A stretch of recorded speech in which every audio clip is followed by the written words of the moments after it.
अधिक मास महात्म्य कथा अध्याय 1। कल वृक्ष के समान भक्तजनों के मनोरथ को पूर्ण करने वाले वृंदावन की शोभा के अधिपति अलौकिक कार्य द्वारा समस्त लोक को चकित करने वाले वृंदावन बिहारी पुरुषोत्तम भगवान को नमस्कार करती हूँ। यह करने की इच्छा से परम पवित्र नामर्षय में आगे कहे गए बहुत से मुनि आए, जैसे असित, देवल, पैल, सुमंतु, पिपलायन, सुमति, कश्यप, जावली, भृंगु, अंगीरा, वामदेव, सुतीक्षण, शरभंग, पर्वत, आपतस्तम, मांडव्य, अगस्त्य, कात्यायन, रतिथर, रिंभु, कपिल, रैभ्य, गौतम, मृदुल, कौशिक, गालव, क्रतु, अत्रि, भृभु, त्रित, शक्ति, बधु, बोधायन, वशु, कौंडिन्य, पृथु, हारित, धूम्र, शंकु, संकृति, शनि, विभाडक, पंक, गर्ग, काड़ा, जमग्नि, भरद्वाज, धूम्प, मौन, भार्गव, कर्कश, शौनक तथा महातपस्वी शतानंद, विशाल, विष्णु, ब्रज विष्णु, जर्जर, जय, जंगम, पार, पाशधर, पूर्व, महाकाय, जैमिनी, महाग्रीव, महाबाहु, महोदर, महाबल, उदालक, महासेन, आर्त, अमल, प्रिय, आदि, उद्रपाद, एकपाद, दुर्धर, उग्रशील, जालाशी, पिंगल, अत्रि, शबु, शांडिर, करुण, काल, कैवल्य, कालंधर, रेत, शौर, रोमपाद, कद्रु, कालंद्रिग्न, शीतांशर, आद, शरभंग, पृथुश्वस आदि शिष्यों के सहित ये सब ऋषि अंगों के सहित वेदों को जानने वाले, ब्रह्म ने संसार की भलाई तथा परोपकार करने वाले, दूसरों के हित में सर्वदा तत्पर, श्रौत स्मार्त कर्म करने वाले, नैमिषारण्य में आकर यज्ञ करने को तत्पर हुए। इधर तीर्थयात्री की इच्छा से सूत जी ने अपने आश्रम में निकले और पृथ्वी का भ्रमण करते हुए उन्होंने नैमिषारण्य में आकर शिष्यों के सहित समस्त मुनियों को देखा। संसार समुद्र से पार करने वाले उन ऋषियों को नमस्कार करने के लिए पहले से जहाँ वे इकट्ठे थे वहीं प्रश्नचित सूत जी भी जा पहुँचे। शिष्यों के सहित ये सब ऋषि अंगों के सहित वेदों को जानने वाले, ब्रह्मनिष्ठ, संसार की भलाई तथा परोपकार करने वाले, दूसरों के हित में सर्वदा तत्पर, श्रौत स्मार्त कर्म करने वाले, नैमिषारण्य में आकर यज्ञ करने को तत्पर हुए। इधर तीर्थयात्रा की इच्छा से सूत जी अपने आश्रम में निकले और पृथ्वी का भ्रमण करते हुए उन्होंने नैमिषारण्य में आकर शिष्यों के सहित समस्त मुनियों को देखा। संसार समुद्र से पार करने वाले उन ऋषियों को नमस्कार करने के लिए पहले से जहाँ वे इकट्ठे थे वहीं प्रशिक्षण सूत जी भी जा पहुँचे। इसके अनंतर पेड़ की लाल छाल को धारण करने वाले, प्रसन्न मुख, शांत, परमार्थ विशारद, समग्र गुणों से युक्त, संपूर्ण आनंदों से परिपूर्ण, ऊर्ध्व पुंडराघारी राम नाम मुद्रा से युक्त, गोपी चंदन मृतिका से दिव्य, शंख चक्र का छापा लगाए, तुलसी के माला से शोभित, जटा मुकुट से भूषित, समस्त आपत्तियों से रक्षा करने वाले, अलौकिक चमत्कार को दिखाने वाले, भगवान के परम मंत्र को जपते हुए समस्त शास्त्रों के सार को जानने वाले, संपूर्ण प्राणियों के हित में संलग्न, जितेंद्रिय तथा क्रोध को जीते हुए जीवन मुक्त जगद्गुरु श्री व्यास की तरह है और उन्हीं की तरह निष्प्रह आदि गुणों से युक्त उनके देख उस नैमिषारण्य में रहने वाले समस्त महर्षिगण सहसा उठ खड़े हुए, विविध प्रकार की विचित्र कथाओं को सुनने की इच्छा प्रकट करने लगे। तब नम्र स्वभाव सूत जी प्रसन्न होकर सब ऋषियों को हाथ जोड़कर बारंबार दंडवत प्रणाम करने लगे। ऋषि लोग बोले, हे सूत जी, आप चिरंजीवी तथा भागवत होवो।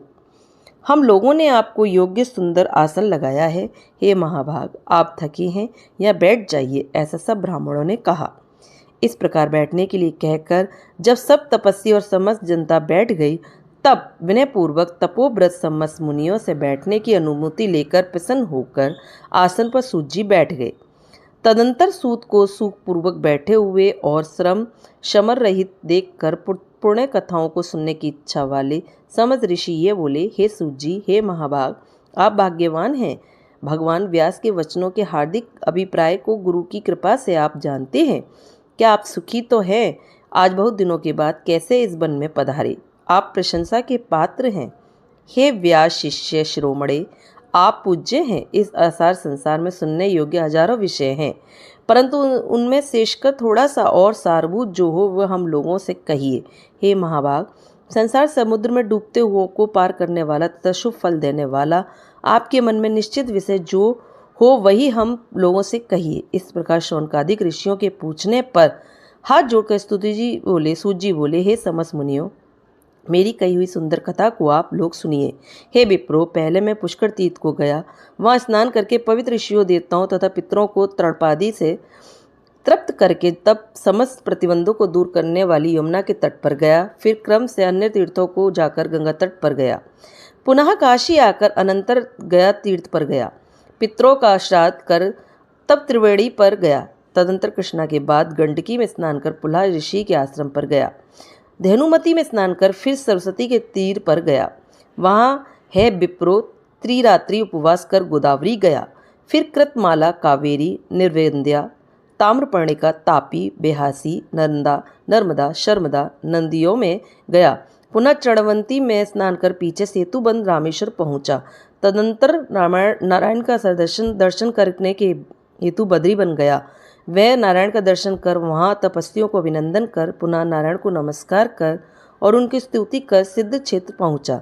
इस प्रकार बहुत से तीर्थों में घूमता हुआ कुरुदेश तथा जांगल देश में घूमता घूमता फिर हस्तिनापुर में गया।